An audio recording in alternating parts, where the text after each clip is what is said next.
tey jii dégg na ne ñaanu xas mën na lu ne yow dégg naa ne da ngaa bokk ci ñiy ñaanal sa waa ji nekk kaso muy Ngaaka Blindé léegi moom ñaanu xaas gi lu muy xaar pour génne ko kaso. waaw ñoo ngi si ndax kooku wax dëgg yàlla bëgguma ci woon wax si affaire internet de sama boy boobu Ngaaka yàlla xam na ne jarumay wax sax mais nit ñi bu ñu seetaanee dinañ xamal seen bopp ndax dinañ gisal seen bopp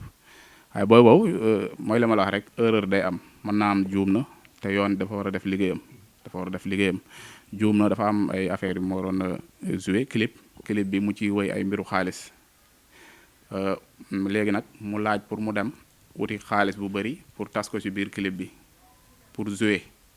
di war ne xaalis neex na wala sama jabar wala sama doom wala affaire yooyu parce que nit ñi loolu lañ gën a bëgg te loolu lañ fi am léegi nag war a dem ñaani autorisation ñaaniwu ko mu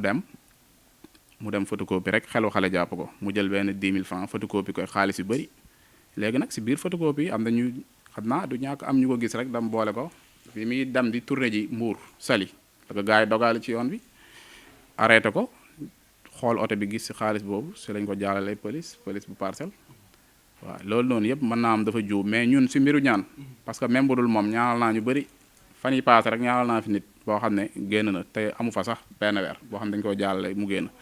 waaye mbiram daal ñu ngi ci te ala kulli haal am nañu yaakaar du yàgg ndax tur yàlla amul lu mu mënut. Jazakallahu xayran